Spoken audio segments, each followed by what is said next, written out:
नमस्कार, मैं शंभू कुमार सिंह और आप देख रहे हैं नेशनल दस्तक। इजराइल फिलिस्तीन के युद्ध सीज फायर का 7वां दिन है और सोचिए रोज एक एक दिन का सीज फायर बढ़ा है। पहले 4 दिन का सीज फायर हुआ, फिर 2 दिन बढ़ाया गया, फिर 1 दिन बढ़ाया गया।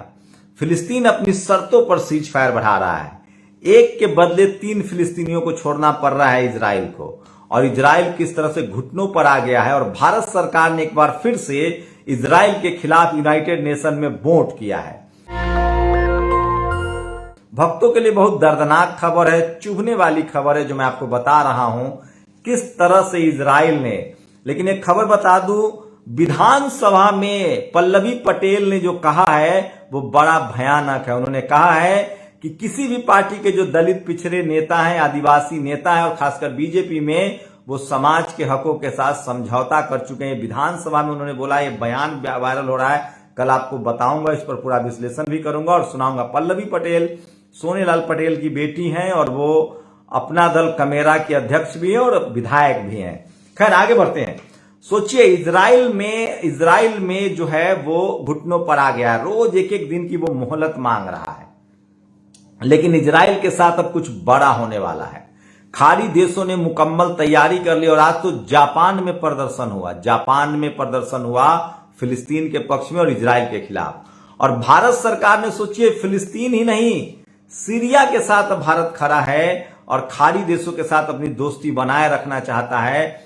और आज एक मामले में यूनाइटेड नेशन में वोटिंग हुई जिसमें सीरिया पर इजराइल ने कब्जा कर रखा है, उसके कुछ जगहों पर।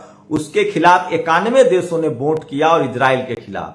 अब बताइए आतंकी देश कौन है?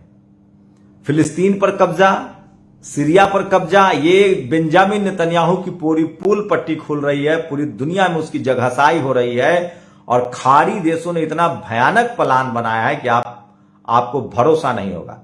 अब अगर इजराइल ने एक पटाखा भी छोड़ा ना फिलिस्तीन पर, तो उस पर एक साथ 7 देश बमबारी करेंगे।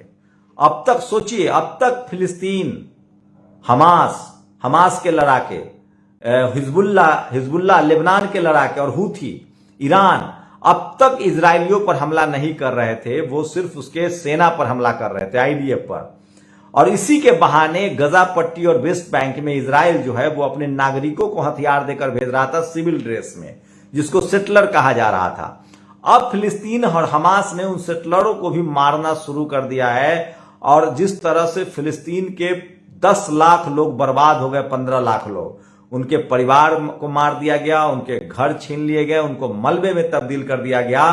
अब वो आर और पार की लड़ाई में जुड़ चुके हैं और ये इजराइल के लिए बहुत खतरनाक है। आज 7वां दिन है सीज फायर का, कल हो सकता है सीज फायर हो जाए। और जो दुनिया भर में जो कहानी सामने आ रही है वो इजराइल शर्मनाक है। अमेरिका अपनी हाथ खींच चुका है, ईरान पूरी तरह से हमले के लिए तैयार है, हिजबुल्लाह तैयार है। और सबसे बड़ी बात है कि चीन और रूस के जरिए हथियारों का जखीरा मिल रहा है। पहली बार 75 सालों में, 1948 से मामला चल रहा है। अपने देश से 1 साल बाद आजाद हुआ था इजराइल, फिलिस्तीन और जेरूसलम। तब से इजराइल लगातार जिस तरह के नापाक इरादे रखता था, जिस तरह की बमबारी कर रहा था, जिस तरह से वो फिलिस्तीनियों पर जुल्म ढा रहा था, अब वो जुल्म का दौर खत्म हो रहा है। फिलिस्तीन अपनी आजादी के मुहाने पर खड़ा है, गेट पर खड़ा है। और शायद ही अब दुनिया का कोई देश इजराइल के साथ खड़ा हो। और सोचिए, अन्याय का अंत होता है, अत्याचार का अंत होता है, इजराइल का अंत हो रहा है और दुनिया को पता चल गया है। दरअसल बेंजामिन नेतन्याहू चाह रहा है कि उसको चुनाव में जाना पड़े और वो प्रधानमंत्री बना रहे, क्योंकि अगर वो चुनाव लड़ता है तो वो चुनाव हारेगा और उसको सजा होगी। वही वो चाहता है कि युद्ध में देश को झोंका रखे और वो चुनाव ही ना हो और वो प्रधानमंत्री बना रहे, क्योंकि उसे पता है कि वो जैसे ही चुनाव में जाएगा इजराइल में उसके खिलाफ जनमत है और वो प्रधानमंत्री के पद से हटेगा और उसे सजा भी हो सकती है। सोचिए, अपने कुर्सी के लिए उस शख्स ने इस देश को युद्ध में धकेल दिया, जैसे हिटलर ने अपनी कुर्सी के लिए जर्मनी को युद्ध में धकेल दिया था। तो ऐसे तानाशाहों से सावधान रहिए जो राष्ट्रवाद के नाम पर, मुल्क के नाम पर आपको युद्ध में धकेल रहा है। और ये बेंजामिन नेतन्याहू चारों तरफ से एक्सपोज हो गया है और खाड़ी देशों ने लगभग कह दिया कि अब और हमला बर्दाश्त नहीं किया जाएगा। खाड़ी देश इसमें सीधे सीधे शामिल नहीं हो रहे हैं, वो हथियारों की इतनी सप्लाई करे और 7 देशों से, जो खासकर पड़ोसी देशों से बमबारी में जीत नहीं पाएगा, क्योंकि इस युद्ध में हथियारों की अब कमी नहीं है और सारे खाड़ी देश एकजुट हैं, क्योंकि इजराइल की पोल पट्टी खुल गई है। इजराइल से जो लोग फिलिस्तीनी आजाद हो रहे हैं, वो जिस तरह की तकलीफ दे और दर्दनाक कहानी सुना रहे हैं, वो किसी भी इंसानियत को इंसान बनने के लिए मजबूर कर देगा।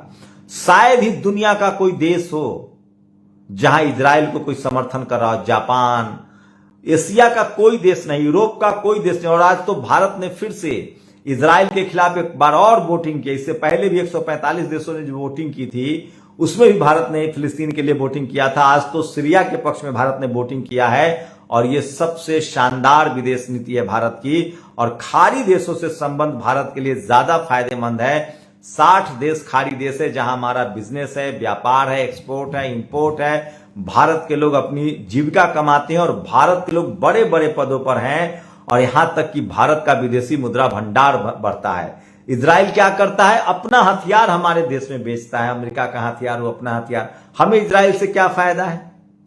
तो ये बात भारत सरकार समझ गई है, लेकिन भक्तों को समझ में नहीं आ रहा है। देर सवेर समझ में आ जाएगा।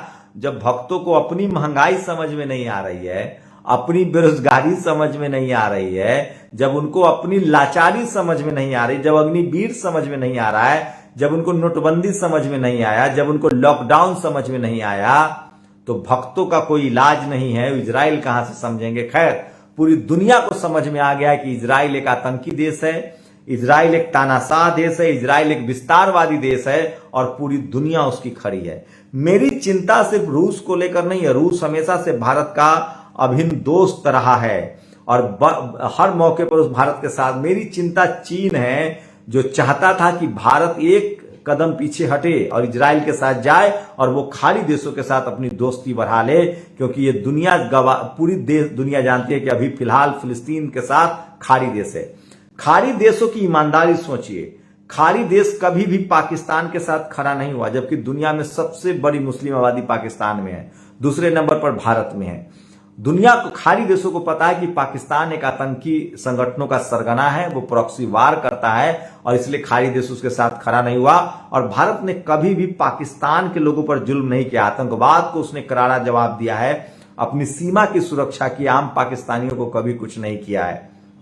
लेकिन इजराइल और फिलिस्तीन के मामले में इजराइल ने निर्दोष फिलिस्तीनियों को मारा है, उस पर कब्जा करने की कोशिश है और इसीलिए पूरा का पूरा खाड़ी देश उसके खिलाफ है। और अब भारत भी इजराइल के खिलाफ है। अमेरिका ने भी साथ छोड़ दिया और इजराइल अलग थलग पड़ गया है। और मैं फिर कह रहा हूं, 10 दिन और रुक जाइए, 10 से 15 दिन। आजाद फिलिस्तीन का स्वागत करेगा दुनिया और फिलिस्तीनी आजाद होंगे।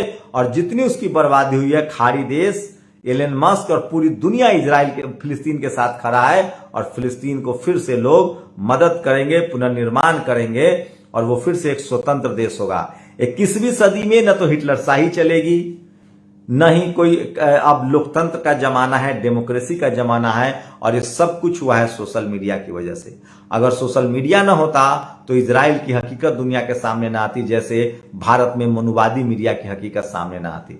आप लोग अपनी प्रतिक्रिया दीजिए। भक्तों के लिए खास है, भारत सरकार दोबारा इजराइल के खिलाफ वोटिंग किया यूनाइटेड नेशन में। शुक्रिया।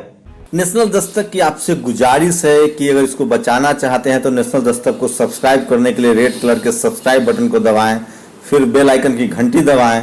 नेशनल दस्तक को बचाने के लिए बहुत जरूरी है कि हर खबर को शेयर करें, लाइक करें, कमेंट जरूर करें।